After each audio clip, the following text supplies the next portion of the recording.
आप सुन रहे हैं उपन्यास चंद्रकांता संतति, अध्याय दूसरा, भाग दूसरा।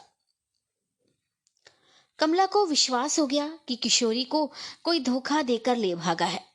वह उस बाग में बहुत देर तक न ठहरी। अय्यारी के सामान से दुरुस्त थी ही एक लालटेन हाथ में लेकर वहां से चल पड़ी और बाग से बाहर हो चारों तरफ घूम घूम कर किसी ऐसे निशान को ढूंढने लगी जिससे ये मालूम हो कि किशोरी किस सवारी पर यहाँ से गई है। मगर जब तक वह उस आम की बारी में ना पहुंची तब तक सिवाय पैरों के चिन्ह के और किसी तरह का कोई निशान जमीन पर दिखाई नहीं पड़ा। बरसात का दिन था और जमीन अच्छी तरह नम हो गई थी, इसलिए आम की बारी में घूम घूम कर कमला ने मालूम कर लिया कि किशोरी यहाँ से रथ पर सवार होकर गई है और उसके साथ में कई सवार भी हैं, क्योंकि रथ के पहियों का दोहरा निशान और बैलों के खुर जमीन पर साफ मालूम पड़ते थे। इसी तरह घोड़ों के टापों के निशान भी अच्छी तरह दिखाई देते थे। कमला कई कदम उस निशान की तरफ चली गई जिधर रथ गया था और बहुत जल्द मालूम कर लिया कि किशोरी को ले जाने वाले किस तरफ गए हैं। इसके बाद वह पीछे लौटी और सीधे अस्तबल में पहुंचकर एक तेज घोड़े पर बहुत जल्द 4 जामा कसने का हुक्म दिया। कमला का हुक्म ऐसा ना था कि कोई उससे इनकार करता। घोड़ा बहुत जल्द कसकर तैयार किया गया और कमला उस पर सवार हो तेजी के साथ उस तरफ रवाना हुई जिधर रथ पर सवार होकर किशोरी के जाने का विश्वास हो गया था। 5 कोस बराबर चले जाने के बाद कमला एक चौराहे पर पहुंची जहां से बाईं तरफ का रास्ता चुनार को गया था। दाहिनी तरफ की सड़क रिवा होते हुए गया जी तक पहुंची थी तथा सामने का रास्ता एक भयानक जंगल में होता हुआ कई तरफ को फूट गया था। इस चौमुहानी पर पहुंचकर कमला रुकी और सोचने लगी कि किधर जाऊं। अगर चुनार वाले किसी किशोरी को ले गए होंगे तो इसी बाईं तरफ से गए होंगे और किशोरी की दुश्मन माधवी ने उसे फंसाया होगा तो रथ दाहिनी तरफ से गया जी को गया होगा। सामने की सड़क से रथ ले जाने वाला तो कोई ख्याल में नहीं आता, क्योंकि ये जंगल का रास्ता बहुत ही खराब और पथरीला है। चंद्रमा निकल आया था और रोशनी अच्छी तरह फैल चुकी थी। कमला घोड़े से नीचे उतर गई और दाहिनी तरफ जमीन पर रथ के पहिए का दाग ढूंढने लगी, मगर कुछ मालूम नहीं हुआ। लाचार घोड़े पर सवार हो सोचने लगी कि किधर जाऊं और क्या करूं। हम पहले सुना आए हैं कि रथ पर जाते जाते जब किशोरी ने जान लिया कि वह धोखे में डाली गई है, तब उसके मुंह से कई शब्द ऐसे निकले जिन्हें सुन नकली कमला होशियार हो गई और रथ के नीचे कूदकर घोड़े पर सवार हो पीछे की तरफ लौट गई थी। लौटी हुई नकली कमला ठीक उसी समय घोड़ा दौड़ाती हुई उस चौराहे पर पहुंची जिस समय असली कमला वहां पहुंचकर सोच रही थी कि किधर जाऊं, क्या करूं। असली कमला ने सामने से तेजी के साथ आते हुए सवार को देख घोड़ा रोकने के लिए ललकारा, मगर वह क्यों रोकने लगी। हाँ, उसे असली कमला के दाहिनी तरफ वाली राह पर जाने के लिए घूमना था, इसलिए अपने घोड़े की तेजी उसे कम करनी ही पड़ी। जब असली कमला ने देखा कि सामने से आया हुआ सवार उसके ललकारने से भी किसी तरह नहीं रुकता और दाहिनी सड़क से निकल जाना चाहता है, तो छठ कमर से दुनाली पिस्तौल निकालकर उसने घोड़े पर वार किया। गोली लगते ही घोड़ा नकली कमला को लिए जमीन पर गिर पड़ा, मगर घोड़े के गिरते ही वह बहुत ही जल्द संभल कर उठ खड़ी हुई और उसने भी कमर से दुनाली पिस्तौल निकाल असली कमला पर गोली चलाई। असली कमला तो पहले ही संभली हुई थी, गोली की मार से बच गई। फिर दूसरी गोली आई पर वह भी न लगी। लाचार नकली कमला ने अपनी पिस्तौल फिर भरने का इरादा किया, मगर असली कमला ने उसे वह मौका नहीं दिया। दोनों गोली बेकार जाते देख वह समझ गई कि उसकी पिस्तौल खाली हो गई है। हाथ में पिस्तौल लिए वह छट उसके कल्ले पर पहुंच गई और ललकार कर बोली, खबरदार, जो पिस्तौल भरने का इरादा किया है, देख मेरी पिस्तौल में दूसरी गोली अभी मौजूद है। नकली कमला भी ये सोचकर चुपचाप खड़ी रह गई कि अब वह अपने दुश्मन का कुछ नहीं बिगाड़ सकती, क्योंकि पिस्तौल की दोनों गोलियां बर्बाद हो चुकी थी और घोड़ा उसका मर चुका था। पिस्तौल के अलावा दोनों की कमर में खंजर भी था, मगर उसकी जरूरत ही नहीं पड़ी। असली कमला ने ललकार कर पूछा, सच बता, तू कौन है। नकली कमला को जान दे देना कबूल था, मगर वह अपने मुंह से ये बताना मंजूर ना था कि वह कौन है। असली कमला ने यह देख अपने घोड़े का ऐसा चपेटा दिया कि वह किसी तरह संभल न सकी और जमीन पर गिर पड़ी। जब तक वह होशियार होकर उठना चाहे तब तक असली कमला छठ घोड़े से कूद उसकी छाती पर सवार दिखाई देने लगी। असली कमला ने जबरदस्ती उसकी नाक में बेहोशी की दवा ठूंसी और जब वह बेहोश हो गई तो उसकी छाती पर से उतरकर अलग खड़ी हो गई। असली कमला जब उसकी छाती पर सवार हुई तो उसे अपने ही सूरत का पाया, इसलिए समझ गई कि ये कोई अय्यार या अय्यारा है। सिवाय इसके किशोरी की सखियों की जुबानी उसने मालूम कर ही लिया था कि कोई उसी की सूरत बनाकर किशोरी को ले गया है। अब तो उसे विश्वास हो गया कि किशोरी को इसी ने धोखा दिया है। थोड़ी देर बाद कमला ने बटुए में से पानी भरी छोटी सी बोतल निकाली और नकली कमला का मुंह धोकर साफ किया। इसके बाद चकमक से आग निकाल बत्ती जलाकर पहचानना चाहा कि वह कौन है, मगर बिना ऐसा किए वह केवल चंद्रमा की मदद से पहचान ली गई कि माधवी की सखी ललिता है, क्योंकि कमला उसे अच्छी तरह जानती थी और वर्षों से साथ रहने के सिवाय बराबर मिला जुला भी करती थी। कमला को विश्वास तो हो ही गया कि किशोरी को धोखा देकर ले जाने वाली यही ललिता है, मगर इस बात का ताज्जुब बना ही रहा कि वह सामने से लौटकर आती हुई क्यों दिखाई पड़ी। कमला ये भी जानती थी कि चाहे जान चली जाए मगर ललिता असली भेद कभी नहीं बताएगी, इसलिए उसकी जुबानी पता लगाने का उद्योग करना उसने व्यर्थ समझा और अपने साथ ललिता को घोड़े पर लाद कर घर की तरफ पलट पड़ी। रात बिल्कुल बीत चुकी थी, बल्कि कुछ दिन निकल आया था जब ललिता को लादे हुए कमला घर पहुंची। यहाँ किशोरी के गायब होने से बड़ा ही हाहाकार मचा हुआ था। उसकी खोज में कई आदमी चारों तरफ जा चुके थे। किशोरी का नाना रणधीर सिंह भारी जमींदार होने के सिवाय बड़ा ही दिमागदार और जबरदस्त आदमी था। उसने यही समझ रखा था कि शिवदत्त के दुश्मन वीरेंद्र सिंह की तरफ से ये कार्रवाई की गई है। मगर जब ललिता को लिए हुए कमला पहुंची और उसकी जुबानी सब हाल मालूम हुआ तब माधवी की बदमाशी पर बहुत बिगड़ा। वह माधवी की चाल चलन पर पहले ही से रंज था, मगर कुछ जोर न चलने से लाचार था। आज गुस्से के मारे इस बात का बिल्कुल ध्यान नहीं रहा कि माधवी एक भारी राज्य की मालिक है और जबरदस्त फौज रखती है। उसने कमला के मुंह से सब हाल सुनते ही तलवार हाथ में ले ली और कसम खा ली कि जिस तरह हो सकेगा अपने हाथ से माधवी का सिर काट कलेजा ठंडा करूंगा। ललिता एक अंधेरी कोठरी में कैद की गई और रणधीर सिंह की आज्ञा पा कमला अपने बड़े भाई हरनाम सिंह को साथ लेकर किशोरी की मदद को पैदल ही रवाना हुई। कमला आज भी उसी कल वाले रास्ते पर रवाना हुई और दोपहर होते होते उसी चौराहे पर पहुंची जहां ललिता मिली थी। वे दोनों बेधड़क सामने वाली सड़क पर चले। चौराहे के आगे लगभग 3 कोस चले जाने के बाद खराब और पथरीली राह मिली, जिसे देख हरनाम सिंह ने कहा, इस राह से रूत ले जाने में जरूर तकलीफ हुई होगी। कमला, बेशक ऐसा ही हुआ होगा और मुझे तो अभी तक निश्चय ही नहीं हुआ कि किशोरी इसी राह से गई है। हरनाम, मगर मैं तो यही समझता हूँ कि रथ इसी राह से गया और किशोरी का साथ छोड़ कोई दूसरी कार्रवाई करने के लिए ललिता लौटी थी। कमला, हाँ शायद ऐसा ही हो। और थोड़ी दूर जाने के बाद पैर की एक पारजेब जमीन पर पड़ी हुई दिखाई दी। हरनाम सिंह ने उसे देखते ही उठा लिया और कहा, बेशक किशोरी इसी राह से गई है। इस पाजेब में मैं खूब पहचानता हूँ। कमला, अब तो मुझे निश्चय हो गया कि किशोरी इधर ही से गई है। हरनाम सिंह, हाँ, जब उसे मालूम हो गया कि उसने धोखा खाया और दुश्मनों के फंदे में पड़ गई तब उसने ये पाजेब चुपके से जमीन पर फेंक दी। कमला, इसलिए कि वे जानती थी कि उसकी खोज में बहुत से आदमी निकलेंगे और इधर आकर इस पाजेब को देखेंगे तो जान जाएंगे कि किशोरी इधर ही गई है। हरनाम, मैं ख्याल करता हूँ कि आगे चलकर किशोरी की फेंकी हुई और भी कोई चीज हम लोग जरूर देखेंगे। कमला, बेशक ऐसा ही होगा। कुछ आगे जाकर दूसरी पाजेब और उससे थोड़ी दूर पर किशोरी के और कई गहने इन लोगों ने पाए। अब कमला को किशोरी के इसी राह से जाने का पूरा विश्वास हो गया और वे दोनों बेधड़क कदम बढ़ाते हुए राजगृह की तरफ रवाना हुए। कुंवर इंद्रजीत सिंह अभी तक उस रमणीक स्थान में विराज रहे हैं। जी कितना ही बेचैन क्यों ना हो, मगर उन्हें लाचार माधवी के साथ दिन काटना ही पड़ता है।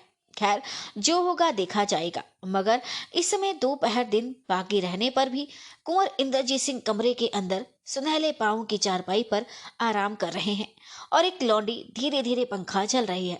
हम ठीक नहीं कह सकते कि उन्हें नींद दबाए हुए है या जानबूझकर हठियाए पड़े हैं और अपनी बदकिस्मती के जाल को सुलझाने की तरकीब सोच रहे हैं। और खैर, इन्हें इसी तरह पड़े रहने देने चाहिए। और आप जरा तिलोत्तमा के कमरे में चलकर देखिए कि वे माधवी के साथ किस तरह की बातचीत कर रही हैं।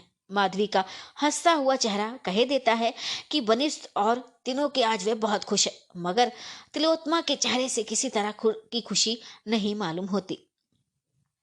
माधवी ने तिलोत्तमा का हाथ पकड़कर कहा, सखी, आज तुझे उतना खुश नहीं पाती हूँ जितना मैं खुद हूँ। तिलोत्तमा, तुम्हारा खुश होना बहुत ठीक है। माधवी, तो क्या तुम्हें इस बात की खुशी नहीं कि किशोरी मेरे फंदे में फंस गई और एक कैदी की तरह मेरे यहाँ तह खाने में बंद है? तिलोत्तमा, इस बात की तो मुझे भी खुशी है। माधवी, तो रंज किस बात का है? हाँ, समझ गई, अभी तक ललिता के लौटकर ना आने का बेशक तुम्हें दुख होगा। तिलोत्तमा, ठीक है, मैं ललिता के बारे में भी बहुत कुछ सोच रही हूँ। मुझे तो विश्वास हो गया है कि उसे कमला ने पकड़ लिया। माधवी, तो उसे छुड़ाने की फिक्र करनी चाहिए। तिलोत्तमा, मुझे इतनी फुर्सत नहीं कि उसे छुड़ाने के लिए चाहूं, क्योंकि मेरे हाथ पैर किसी दूसरे ही तरद्दुद ने बेकार कर दिए हैं, जिसकी तुम्हें जरा भी खबर नहीं। अगर खबर होती तो आज तुम्हें भी अपनी ही तरह उदास पाती। तिलोत्तमा की इस बात ने माधवी को चौंका दिया और वह घबराकर तिलोत्तमा का मुंह देखने लगी। तिलोत्तमा, मुंह क्या देखती है? मैं झूठ नहीं कहती। तू तो अपने ऐश आराम में ऐसे मस्त हो रही है कि दीन दुनिया की खबर नहीं। तू जानती ही नहीं कि 2 ही 4 दिन में तुझ पर कैसी आफत आने वाली है। क्या तुझे विश्वास हो गया किशोरी तेरी कैद में रह जाएगी? कुछ बाहर की खबर भी है? क्या हो रहा है? क्या बदनामी ही उठाने के लिए तू गया का राज्य कर रही है? मैं 50 दफे तुझे समझा चुकी कि अपनी चाल चलन को दुरुस्त कर, मगर तूने एक न सुनी। लाचार तुझे तेरी मर्जी पर छोड़ दिया और प्रेम के सबब तेरा हुक्म मानती आई, मगर अब मेरे संभाले नहीं संभलता।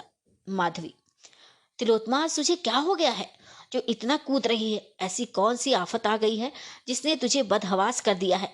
क्या तू नहीं जानती कि दीवान साहब इस राज्य का इंतजाम कैसे अच्छी तरह कर रहे हैं और सेनापति तथा कोतवाल अपने काम में कितने होशियार हैं? क्या इन लोगों के रहते हमारे राज्य में कोई विघ्न डाल सकता है?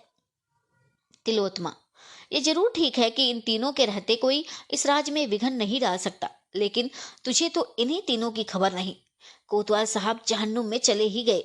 दीवान साहब और सेनापति साहब भी आजकल में जाया चाहते हैं, बल्कि चले भी गए तो ताजुब नहीं। माधवी, ये तू क्या कह रही है? तिलोत्तमा, जी हाँ, मैं बहुत ठीक कहती हूँ। बिना परिश्रम ही ये राज्य वीरेंद्र सिंह का हुआ चाहता है, इसलिए कहती थी कि इंद्रजीत सिंह को अपने यहाँ मत फंसा। उनके एक एक अय्यार आफत के परकाले हैं। मैं कई दिनों से उन लोगों की कार्रवाई देख रही हूँ। उन लोगों को छेड़ना ऐसा है जैसा आतिशबाजी की चरखी में आग लगा देना।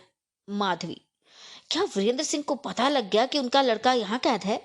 तिलोत्तमा, पता नहीं लगा तो इसी तरह उनके अय्यार सब यहाँ पहुंचकर उधम मचा रहे हैं। माधवी, तो तूने मुझे खबर क्यों नहीं की? तिलोत्तमा, क्या खबर करती? तुझे इस खबर को सुनने की छुट्टी भी है? माधवी, तिलोत्तमा, ऐसी जली कटी बातों का कहना छोड़ दे और मुझे ठीक ठीक बता कि क्या हुआ और क्या हो रहा है। सच पूछ तो मैं तेरे ही भरोसे कूद रही हूँ।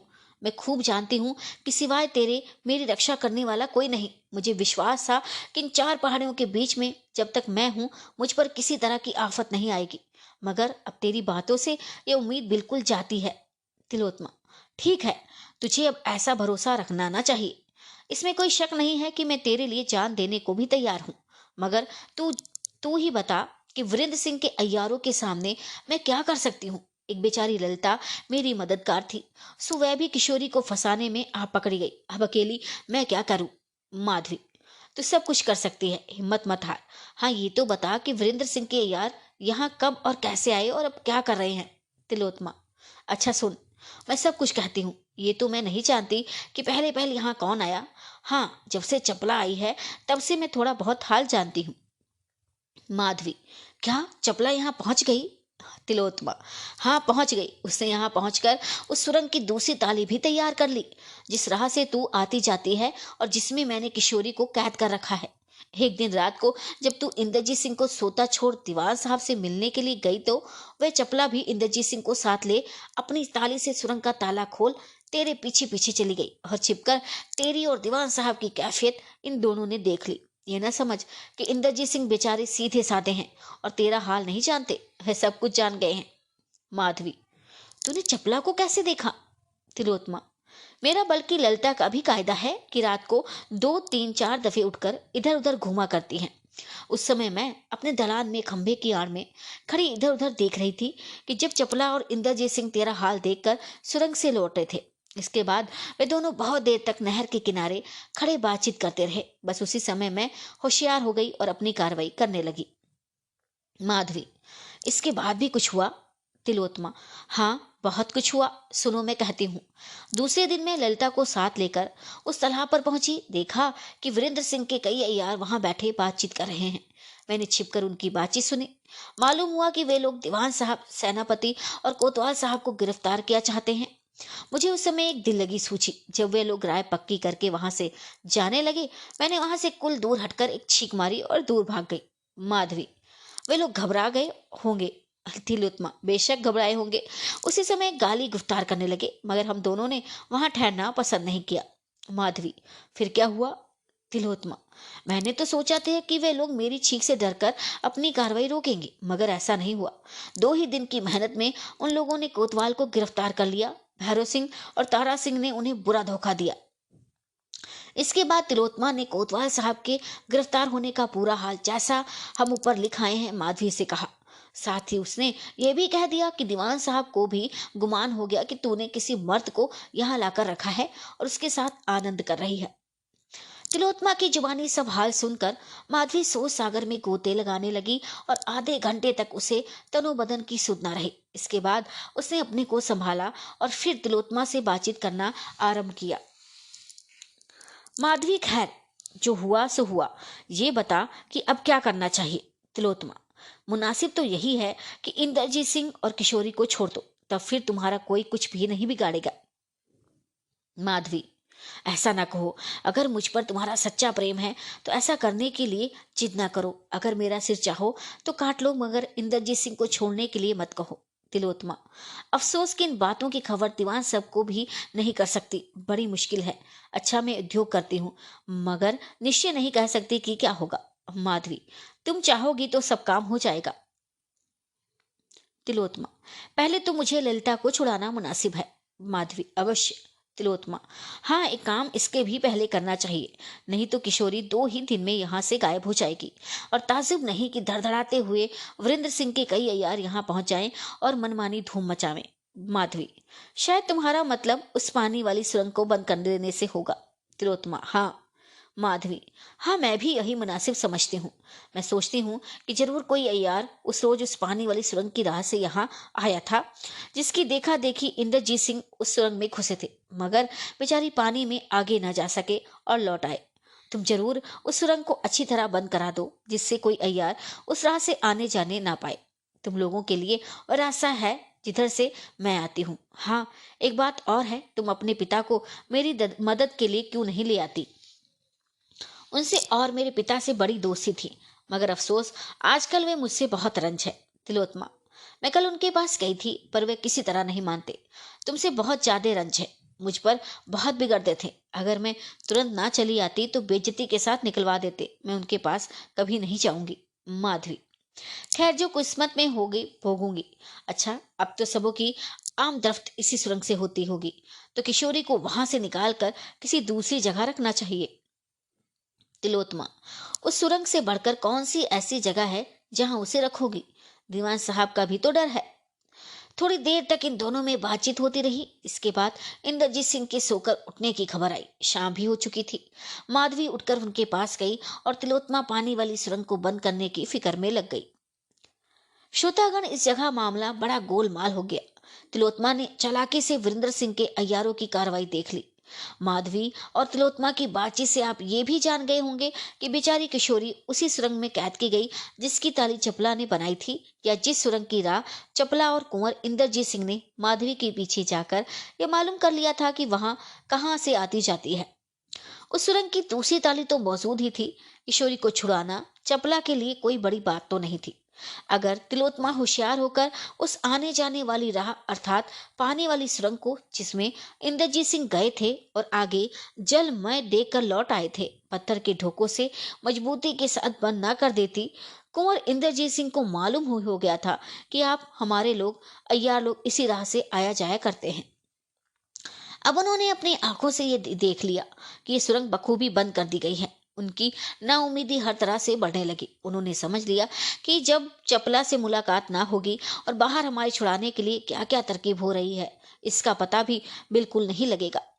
सुरंग की नई ताली जो चपला ने बनाई थी वह उसी के पास थी, तो भी इंद्रजीत सिंह ने हिम्मत न हारी। उन्होंने जी में ठान लिया कि अब जबरदस्ती से काम लिया जाएगा। जितनी औरतें यहाँ मौजूद हैं सबों की मुश्कें बांध नहर के किनारे डाल देंगे और सुरंग की असली ताली माधवी के पास से लेकर सुरंग की राह माधवी के महल में पहुंचकर खून खराबी मचाएंगे। आखिर क्षत्रियों को इससे बढ़कर लड़ने भिड़ने और जान देने का कौन सा समय हाथ लगेगा।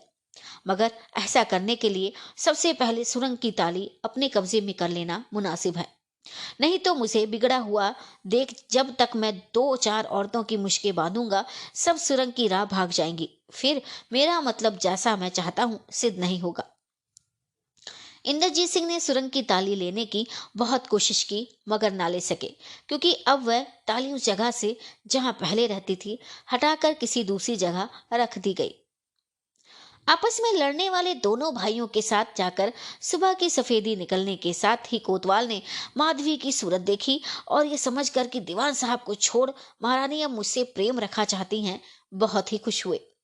कोतवाल साहब के गुमान में भी न था कि अय्यारों के फेर में पड़े हैं। उनको इंद्रजीत सिंह के कैद होने और वीरेंद्र सिंह के अय्यारों के यहाँ पहुंचने की खबर ही न थी। वह तो जिस तरह हमेशा रियाया लोगों के घर अकेले पहुंचकर तहकीकात किया करते थे, उसी तरह आज भी सिर्फ 2 अर्दली के सिपाहियों को साथ लेकर इन दोनों अय्यारों के फेर में पड़कर घर से निकल पड़े थे। कोतवाल साहब ने जब माधवी को पहचाना तो अपने सिपाहियों को उसके सामने ले जाना मुनासिब न समझा और अकेले ही माधवी के पास पहुंचे। देखा कि हकीकत में उन्हीं की तस्वीरें सामने रखे माधवी उदास बैठी है। कोतवाल साहब के देखते ही माधवी उठ खड़ी हुई और मोहब्बत भरी निगाहों से उनकी तरफ देखने लगी। देखो, मैं तुम्हारे लिए कितनी बेचैन हो रही हूं, पर मैं तुम्हें जरा भी खबर नहीं है। कोतवाल, अब मुझे एकाएक इस तरह अपनी किस्मत के जागने की खबर होती है तो क्या मैं लापरवाह बैठा रहता? कभी नहीं। मैं तो आप ही दिन रात आपसे मिलने की उम्मीद में अपना खून सुखा रहा था। माधवी, देखो ये दोनों आदमी बड़े ही बदमाश हैं। इनको यहाँ से चले जाने के लिए कहो तो फिर हमसे तुमसे बातें होंगी। इतना सुनते ही कोतवाल साहब ने उन दोनों भाइयों की तरफ, जो हकीकत में भैरव सिंह और तारा सिंह थे, कड़ी निगाह से देखा और कहा, तुम दोनों अभी अभी यहाँ से भाग जाओ, नहीं तो बोटी बोटी काट कर रख दूंगा। भैरव सिंह और तारा सिंह वहां से चलते बने। इधर चपला, जो माधवी की सूरत बनाई हुई थी, कोतवाल को बातों में फंसाए हुए वहां से दूर एक गुफा के मुहाने पर ले गई और बैठकर बातचीत करने लगी। चपला माधवी की सूरत तो बनी मगर उसकी और माधवी की उम्र में बहुत कुछ फर्क था। कोतवाल भी बड़ा धूर्त और चालाक था। सूर्य की चमक में जब उसने माधवी की सूरत अच्छी तरह देखी और बातों में भी कुछ फर्क पाया, फौरन उसे खुटका पैदा हुआ और वह बड़े गौर से उसे सिर से पैर तक देख अपनी निगाह के तराजू में तोलने और जांचने लगा। चपला समझ गई कि अब कोतवाल को शक पैदा हो गया है। देर करना मुनासिब न जान उसने जफील बजाई। उसी समय गुफा के अंदर से देवी सिंह निकल आए और कोतवाल साहब से तलवार रख देने के लिए कहा। कोतवाल ने भी, जो सिपाही और शेरदिल आदमी था, बिना लड़े भिड़े अपने को कैदी बना देना पसंद किया और म्यान से तलवार निकाल देवी सिंह पर हमला किया। थोड़ी देर में देवी सिंह ने उसे अपने खंजर से जख्मी किया और जमीन पर पटक उसकी मुश्कें बांध डाली। कोतवाल साहब का हुक्म पाकर भैरव सिंह और तारा सिंह जब उनके सामने से चले गए तो वहां पहुंचे जहां कोतवाल के साथी दोनों सिपाही खड़े अपने मालिक के लौट आने की राह देख रहे थे। इन दोनों अय्यारों ने उन सिपाहियों को अपनी मुश्कें बंधवाने के लिए कहा, मगर उन्होंने इन दोनों को साधारण समझ मंजूर न किया और लड़ने भिड़ने को तैयार हो गए। उन दोनों की मौत आ चुकी थी। आखिर भैरव सिंह और तारा सिंह के हाथ से मारे गए। मगर उसी समय बारीक आवाज में किसी ने इन दोनों अय्यारों को पुकार कर कहा, भैरव सिंह और तारा सिंह, अगर मेरी जिंदगी है तो बिना इसका बदला लिए नहीं छोड़ूंगी। भैरव सिंह ने उस तरफ देखा जिधर से आवाज आई थी। एक लड़का भागता हुआ दिखाई पड़ा। ये दोनों उसके पीछे दौड़कर मगर पा ना सके, क्योंकि उस पहाड़ी की छोटी छोटी कंदराओं और कुओं में न मालूम कहाँ छिप उसने इन दोनों के हाथ से अपने को बचा लिया। श्रोतागण समझ हो गए होंगे कि इन दोनों अय्यारों को पुकार कर चिताने वाली वही तिलोत्मा है जिसने बात करते करते माधवी से इन दोनों अय्यारों के हाथ कोतवाल के फंस जाने का समाचार कहा था। इस जगह तालाब उस तालाब का हाल सुनाते हैं जिसका जिक्र कई दफे ऊपर पीछे आ चुका है, जिसमें एक औरत को गिरफ्तार करने के लिए योगिनी और वंचरी कूदी थी, या जिसके किनारे बैठ हमारे अय्यारों ने माधवी के दीवान कोतवाल और सेनापति को पकड़ने के लिए राय पक्की की थी। यही तालाब उस रमणीक स्थान में पहुंचाने का रास्ता था जिसमें कुंवर इंद्रजीत सिंह कैद हैं। इसका दूसरा मुहाना वही पानी वाली सुरंग थी जिसमें कुंवर इंद्रजीत सिंह घुसे थे और कुछ दूर जाकर जलमई देख लौट आए थे, या जिसको तिलोत्मा ने पत्थर के ढोकों से बंद कर दिया है। जिस पहाड़ी के नीचे ये तालाब था, उसी पहाड़ी की दूसरी तरफ वह गुप्त स्थान था जिसमें इंद्रजीत सिंह कैद थे। इस राह से हर एक का आना मुश्किल था। हाँ, अय्यार लोग अलबत्ता आ सकते थे जिसका दम खूब सधा हुआ था और तैरना बखूबी जानते थे। पर इस तालाब की राह से वहां तक पहुंचने के लिए कारीगरों ने एक सुविधा भी किया था। उसी सुरंग से इस तालाब की चाट तक भीतर भीतर एक मजबूत जंजीर लगी हुई थी जिसे थाम कर यहाँ तक की पहुंचने में बड़ा ही सबूता होता था। कोतवाल साहब को गिरफ्तार करने के बाद कई दफे चपला ने चाहा कि तालाब की राह इंद्रजीत सिंह के पास पहुंचकर इधर के हाल चाल की खबर करे, मगर ऐसा ना कर सके क्योंकि तिलोत्मा ने सुरंग का मुंह बंद कर दिया था। अब हमारे अय्यारों को निश्चय हो गया कि दुश्मन संभल बैठा और उसको हम लोगों की खबर हो गई। इधर कोतवाल साहब के गिरफ्तार होने से और उनके सिपाहियों की लाश मिलने पर शहर में हलचल मच गई थी। दीवान साहब वगैरह इस खोज से परेशान हो रहे थे कि हम लोगों का दुश्मन ऐसा कौन आ पहुंचा जिसने कोतवाल साहब को गायब कर दिया। कई रोज के बाद एक दिन आधी रात के समय भैरव सिंह, तारा सिंह, पंडित बद्रीनाथ, देवी सिंह और चपलाई तालाब पर बैठे आपस में सलाह कर रहे थे और सोच रहे थे कि अब कुंवर इंद्रजीत सिंह के पास किस तरह पहुंचना चाहिए और उनके छुड़ाने की क्या तरकीब करनी चाहिए। चपला: अफसोस मैंने जो ताली तैयार की थी वह अपने साथ लेती गई, नहीं तो इंद्रजीत सिंह उस ताली से जरूर कुछ ना कुछ काम निकालते। अब हम लोगों का वहां तक पहुंचना बहुत ही मुश्किल हो गया है। बद्रीनाथ: इस समय पहाड़ी के उस पार ही तो इंद्रजीत सिंह हैं, चाहे वह पहाड़ी कैसी ही बेढप क्यों ना हो, मगर हम लोग उस पार पहुंचने के लिए चढ़ने उतरने की जगह बना ही सकते हैं। भैरव: मगर ये काम कई दिनों का है। तारा: सबसे पहले इस बात की निगरानी करनी चाहिए कि माधवी ने जहां इंद्रजीत सिंह को कैद कर रखा है वहां कोई ऐसा मर्द ना पहुंचे पावे जो उन्हें सता सके। औरतें यदि 500 भी होंगी तो कुछ भी ना कर सकेंगी। देवी: कुंवर इंद्रजीत सिंह ऐसे बोधे नहीं है कि एकाएक किसी के फंदे में आ जाए, मगर फिर भी हम लोगों को होशियार रहना चाहिए। आजकल मैं उन तक पहुंचने का मौका ना मिलेगा तो हम इस घर को उजाड़ कर डालेंगे और दीवान साहब वगैरह को जहन्नुम में मिला देंगे। भैरव सिंह: अगर कुमार को यह मालूम हो गया कि हम लोगों के आने जाने का रास्ता बंद कर दिया गया तो वे चुप बैठे ना रहेंगे, कुछ ना कुछ फसाद जरूर मचाएंगे। तारा: बेशक। इसी तरह की बहुत सी बातें वे लोग करते रहे थे कि तालाब के उस पार जल में उतरता हुआ एक आदमी दिखाई पड़ा। ये लोग टकटकी बांध उसी तरफ देखने लगे। वह आदमी जल में कूदा और जाट के पास पहुंचकर गोता मार गया, जिसे देख भैरव सिंह ने कहा, बेशक ये ऐसार है जो माधवी के पास जाना चाहता है। चपला: मगर माधवी का अय्यार नहीं है, अगर माधवी की तरफ का होता तो रास्ता बंद होने का हाल इसे मालूम होता। भैरव: ठीक है। तारा: अगर माधवी की तरफ का नहीं है तो हमारे कुमार का पक्षपाती होगा। देवी: वह लौटे तो अपने पास बुलाना ही चाहिए। थोड़ी ही देर बाद वह आदमी जाट के पास आकर निकला और जाट थाम जरा सुस्ताने लगा, मगर कुछ देर बाद किनारे पर चला आया और तालाब के ऊपर वाले चौतरे पर बैठ सोचने लगा। भैरव सिंह अपने ठिकाने से उठे और धीरे धीरे उस आदमी की तरफ चले। जब उसने अपने पास किसी को आते देखा तो उठ खड़ा हुआ। साथ ही भैरव सिंह ने आवाज दी, डरो मत, जहां तक मैं समझता हूं तुम भी उसी की मदद किया चाहते हो जिसके छुड़ाने की फिक्र में हम लोग हैं। भैरव सिंह के इतना कहते ही उस आदमी ने खुशी भरी आवाज से कहा, वाह वाह, आप भी यहाँ पहुंच गए। सच पूछो तो ये सब फसाद तुम्हारा ही खड़ा किया हुआ है। भैरव: जिस तरह मेरी आवाज तूने पहचान ली उसी तरह तेरी मोहब्बत ने मुझे भी कह दिया कि तू कमला है।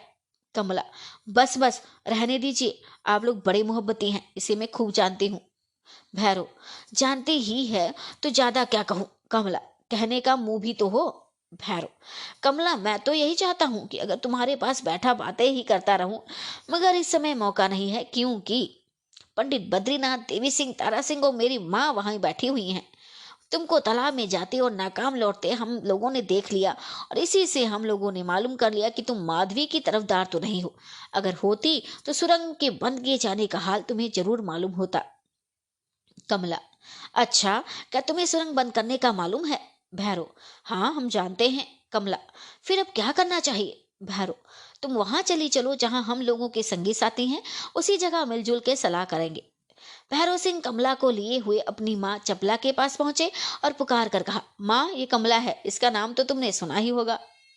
हाँ हाँ, मैं इसे बखूबी जानती हूँ। यह कह चपला ने उठाकर कमला को गले लगा लिया और कहा, बेटी अच्छी तरह तो है, मैं तेरी बढ़ाई बहुत दिनों से सुन रही हूँ। भैरव ने तेरी बड़ी तारीफ की थी। मेरे पास बैठ और कह, किशोरी कैसी है? कमला: किशोरी का हाल क्या पूछती हैं, मैं तो माधवी की कैद में पड़ी है।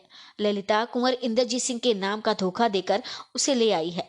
भैरव: क्या यहाँ तक नौबत पहुंच गई? कमला: जी हाँ, मैं वहां मौजूद नहीं थी, नहीं तो ऐसा न होने पाता। भैरव: खुलासा हाल कहो, क्या हुआ?